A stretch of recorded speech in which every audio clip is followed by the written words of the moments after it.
HVAC industry में three phase की जो इलेक्ट्रिकल वायरिंग होती है उसके बारे में आज हम लोग बात करने वाले हैं। तो यहाँ पर ये पूरा डायग्राम मैंने ऑलरेडी मैंने बना रखा है जो भी थ्री। और सबसे पहले मैं आप लोगों को इस डायग्राम को के जरिए मैं आपको वायरिंग समझाने की पूरी कोशिश करूंगा। यहाँ पर सबसे पहले मैं आउटडोर में जो जो कंपोनेंट है वो मैं यहाँ पर लिख देता हूँ। ये कंप्रेसर है, ये कंडेंसर फैन मोटर है जो सिंगल फेज पर चलेगा, और कंप्रेसर थ्री फेज पर ऑपरेट होगा। हमने यहाँ छोटा सा 3 ph लिखा है, मीन्स फेज। तो कंप्रेसर थ्री फेज पर ऑपरेट होगा, condenser fan motor single phase पर ऑपरेट होगा। आउटडोर में ये कंपोनेंट है। उसके बाद मैं इधर आ जाता हूँ और ये है इंडोर। इंडोर में ये ब्लोअर मोटर है जो कि सिंगल फेज पर ऑपरेट होगा। ये हमारा पीसीबी है, ठीक है, प्रिंटेड सर्किट बोर्ड। सबसे पहले, और अब आइए हम लोग वायरिंग करना सीखते हैं। ये जो इलेक्ट्रिकल कनेक्टर मैंने बनाया है, EC1 लिखा है, मतलब इलेक्ट्रिकल कनेक्टर है ये।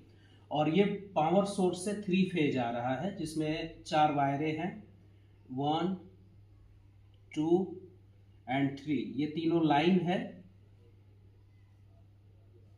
और ये न्यूट्रल है, ये थ्री फेज है। और ये हमारा अर्थिंग है, ग्राउंड वायर है ये, ठीक है, ये ग्राउंड वायर है। तो थ्री फेज ये पावर सोर्स से आया। अब इंडिविजुअली वायरिंग करना शुरू करते हैं। सबसे पहले वायरिंग करते हैं कंप्रेसर की। कंप्रेसर और पावर सोर्स के बीच में एक इलेक्ट्रिकल डिवाइस यूज करेंगे जो कि 3 पोल कॉन्ट्रैक्टर, यहाँ पर ये मैंने लिखा है 3 पोल कॉन्ट्रैक्टर, जो कि थ्री फेज पर ऑपरेट होगा। तो ये इलेक्ट्रिकल कनेक्टर का ये जो ऊपर वाला जो पॉइंट है जो कि इंटर कनेक्टेड होता है, ठीक है, ये आप देख सकते हैं। तो ये तीनों लाइनें हमारे कॉन्ट्रैक्टर के L1 पॉइंट में, L2 पॉइंट में और L3 पॉइंट में जा रहा है। और L1 और T1 जो है इंटर कनेक्टेड है, तो L1 L2 L3 ये तीनों लाइन है। और न्यूट्रल हम यहाँ से, ये ब्लैक वाला वायर देखिए जिस पर मैंने डबल इस तरीके का डबल मैंने साइन बनाया है, ये न्यूट्रल है। ये ब्लैक वाला वायर न्यूट्रल कॉन्ट्रैक्टर के A1 पॉइंट में मैंने जोड़ दिया। कंप्रेसर के T1 T2 T3 कंप्रेसर का जो इलेक्ट्रिकल टर्मिनल है उसमें आकर मैंने जोड़ दिया। तो कंप्रेसर की वायरिंग कंप्लीट हो गई। ये A2 पॉइंट है जो कि कम्युनिकेशन के लिए है, इसको अभी अपन छोड़ते हैं। ओके, अब बारी है कंडेंसर फैन मोटर की। सबसे पहले हम देखेंगे कि कंडेंसर फैन मोटर से कितने वायर आउट हुए हैं। तो यहाँ 4 वायर है, 1 2 3 4, जिसमें 2 वायर जो है कैपेसिटर का है, तो 2 वायर जो है वो कैपेसिटर में हमने लगा दिया, और 2 वायर लाइन और न्यूट्रल।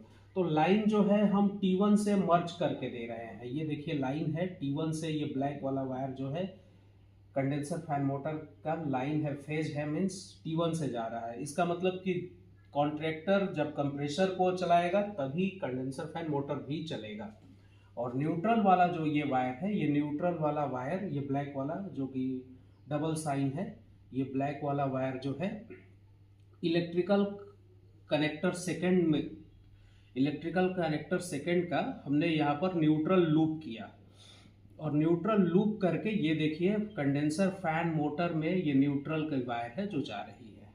तो फैन मोटर को भी लाइन और न्यूट्रल मिल गया। इस तरीके से कंप्रेसर की वायरिंग हो गई और कंडेंसर फैन मोटर की।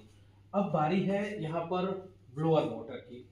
ब्लोअर मोटर से टोटल 1 2 3 4 5 6 वायर बाहर निकला है, जिसमें 3 वायर जो है वो है स्पीड का, ये हाई का है, ये हाई स्पीड, ये आपका मीडियम स्पीड, और ये आपका लो स्पीड है। पीसीबी में ऑलरेडी हमारे पास ये प्रिंटेड सर्किट बोर्ड है जिसमें ऑलरेडी जैक छोटा छोटा जैक जो है वो बना हुआ है। हाई के जगह पर हमने हाई को कनेक्ट कर दिया, मीडियम के जगह पर मीडियम को, और लो के जगह पर लो को, स्पीड वाले वायरों को।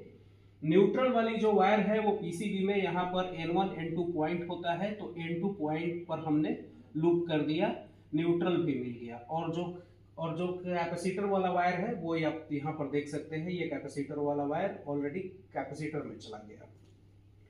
अब फिर से वापस आ जाते हैं जहां पर पावर सोर्स था वहां पर। यहां से अब हमें जो लाइन और न्यूट्रल को देना है, किसको, पीसीबी को देना है। तो आप देखिए यहां से लाइन हम लूप कर रहे हैं एक, ये ब्लैक वाला वायर को आप ध्यान से देखिए, ये गया लाइन इलेक्ट्रिकल कनेक्टर 1 से इलेक्ट्रिकल कनेक्टर 2 में हमने एक लाइन को मर्ज किया। सिंगल फेज मुझे ले जाना है पीसीबी में, और सिंगल फेज हम फेज ही ले जाना है इंडोर में। तो हमने लाइन मर्ज किया, लाइन, फिर यहाँ से हम एक न्यूट्रल भी लूप किए, डबल टैप, इस साइन को देखिएगा, डबल टैप, ये न्यूट्रल। और ये आप देखिए लाइन के नीचे वाला जो लाइन है, ये एल, हमने यहाँ पर एल लिखा भी है, ये एल मतलब लाइन, ये गया पीसीबी के लाइन वाला जैक में, जो लाइन वाला जैक है उसमें हमने लगा दिया। और न्यूट्रल ये देखिए आप, ये न्यूट्रल है, डबल टैप साइन, ये न्यूट्रल है। जो न्यूट्रल जाकर हमने जो पीसीबी में न्यूट्रल वाला पॉइंट है वहां पर दे दिया, तो पीसीबी को भी बाय डिफॉल्ट लाइन और न्यूट्रल मिल गया। यहां से अब वापस चलते हैं, इसी पीसीबी में 4 जैक और हैं। एक जगह HP लिखा है मतलब हाई प्रेशर स्विच, एक जगह LP लिखा है लो प्रेशर स्विच, और एक जगह SPPR लिखा है, और एक जगह CP लिखा है। तो सबसे पहले CP वाला जो जैक है उसको देखते हैं। CP वाले जैक से ये जो वायर है, आप देखिए CP यहाँ पर लिखा भी हुआ है, CP मतलब कंप्रेसर की ये कम्युनिकेशन है। CP यहाँ से होते हुए इलेक्ट्रिकल कनेक्टर सेकेंड से होते हुए कॉन्ट्रैक्टर के A2 पॉइंट में जाकर ऐड हो गया। तो कंप्रेसर के लिए ये कम्युनिकेशन वायर थी CP। इस तरीके से ये देखिए CP यहाँ पर CP ऑलरेडी लिखा हुआ है। Next SPPR, single phase preventer, जो कि आउटडोर में रहेगा, कम्युनिकेशन के लिए यूज होता है। SPPR वाला जो पीसीबी में जैक है वहां पर वो वायर लगाएंगे, और इलेक्ट्रिकल कनेक्टर 3 से होते हुए, देखिए मैंने SP लिखा है SPPR को, SP यहाँ पर SPPR में ऊपर में 3 पॉइंट है, L1 L2 L3 मैंने लिख दिया है बेटर अंडरस्टैंडिंग के लिए। और कॉन्ट्रैक्टर की जो ऊपर वाली जो लाइनें हैं वो हमने यहाँ पर इसके साथ मर्ज कर दिया है, लूप कर दिया है। SPPR को हमने यहाँ से तीनों फेज दे दिया, SPPR को हमने यहाँ से तीनों फेज दे दिया, ठीक है। और 15, 16 और 18 तीन जो है वो जैक बना हुआ है निचले हिस्से में।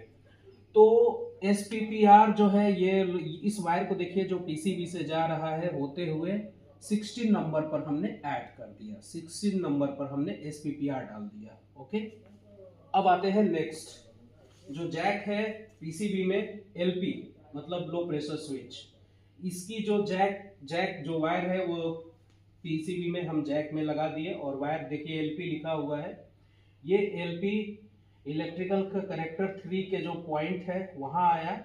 और उसके बाद ये रेड वाला वायर देखिए LP ऑलरेडी यहाँ पर लिखा हुआ है, LP ये लो प्रेशर स्विच जो सक्शन लाइन में होगा उसके एक तरफ वाले हिस्से में लाकर जोड़ देंगे। पीसीबी से ये वायर आ रही है लो प्रेशर स्विच की। जो दूसरी लो प्रेशर स्विच की जो दूसरी साइड वाली जो वायर है फेज वाली, वो वायर ये फेज में जाएगा लाइन में। अब आप इसको देखिए, L मैंने ऑलरेडी लिखा है, L ये वायर को देखते जाइए आप, L ये लूप कर दिए हम कहा 15 नंबर से, SPPR के 15 नंबर से। और 15 को हम फेज कहां से दे रहे हैं, तो ऊपर से लूप करके दे रहे हैं। आप देखिए यहां से ऊपर से लूप करके देखिए, तो LP स्विच को पीसीबी की जो कम्युनिकेशन थी वो ब्लैक वाली ये पीसीबी से मिल गया, और लाइन इसको SPPR से मिला, फेज इसको SPPR से मिला।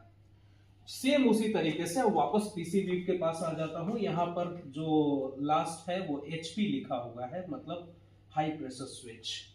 HP की जो वायर है मैंने आपकी अंडरस्टैंडिंग के लिए यहाँ पर HP भी लिख दिया है। ये HP वाली वायर इलेक्ट्रिकल कनेक्टर का जो फर्स्ट पॉइंट है वहां पर लेकर आ गया मैं HP।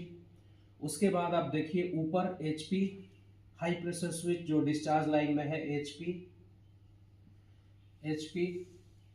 हाई प्रेशर स्विच का जो एक भाग है एक साइड वाला वहां लाकर हमने जोड़ दिया। ये लाइन ध्यान में आप ध्यान रखिए कि ये लाइन पीसीबी से आ रहा है एचपी स्विच के लिए। जो दूसरा जो लाइन है जो कि फेज पर चलेगा, फेज, अब इस वायर को देखिए, मैंने ऑलरेडी आपकी अंडरस्टैंडिंग के लिए एल लिखा है, लाइन, लाइन मतलब फेज। ये वायर यहाँ आ रहा है, हम इसको यहाँ जोड़ रहे हैं, और फेज जो है यहाँ से हम एक लूप कर रहे हैं, चाहे तो यहाँ से कर दूँ, यहाँ से कर दूँ, यहाँ से कर दूँ, एक ही चीज हुई। तो हमने यहाँ से लाइन लूप करके इसको दिया। यहाँ पर ये देखिए एल लिखा भी हुआ है आपकी अंडरस्टैंडिंग के लिए, एल एल एल। तो इस तरीके से एचपी स्विच को भी कम्युनिकेशन और फेज दोनों ही मिल गया। ओके, तो इस तरीके से ये पूरा अगर आप देख रहे हैं तो ये 3 फेज इलेक्ट्रिकल वायरिंग है जो कि एचवीएसी सिस्टम में बड़े मशीनों को ऑपरेट करने के लिए होता है। इंडिविजुअली मैंने वायरिंग आपको बताया, कंप्रेसर की पहले वायरिंग बताई, फिर कंडेंसर फैन मोटर की, फिर पीसीबी में लाइन और न्यूट्रल कैसे हम जोड़ेंगे, फिर ब्लोअर मोटर की मैंने वायरिंग बताई, कॉन्ट्रैक्टर की बताई, और एसपीपीआर की मैंने वायरिंग आपको बताई। सबसे पहले डिसाइड कर लेते हैं कि कौन सा कंपोनेंट 3 फेज पर चलेगा, कौन सा कंपोनेंट सिंगल फेज पर चलेगा। 3 फेज से सिंगल फेज हम बना सकते हैं, लेकिन सिंगल फेज से 3 फेज हम नहीं बना सकते हैं। सो आई होप कि ये वीडियो काफ़ी इंफॉर्मेटिव होगी आप लोगों को इलेक्ट्रिकल वायरिंग करने के लिए, 3 फेज की वायरिंग करने के लिए। Thank you so much.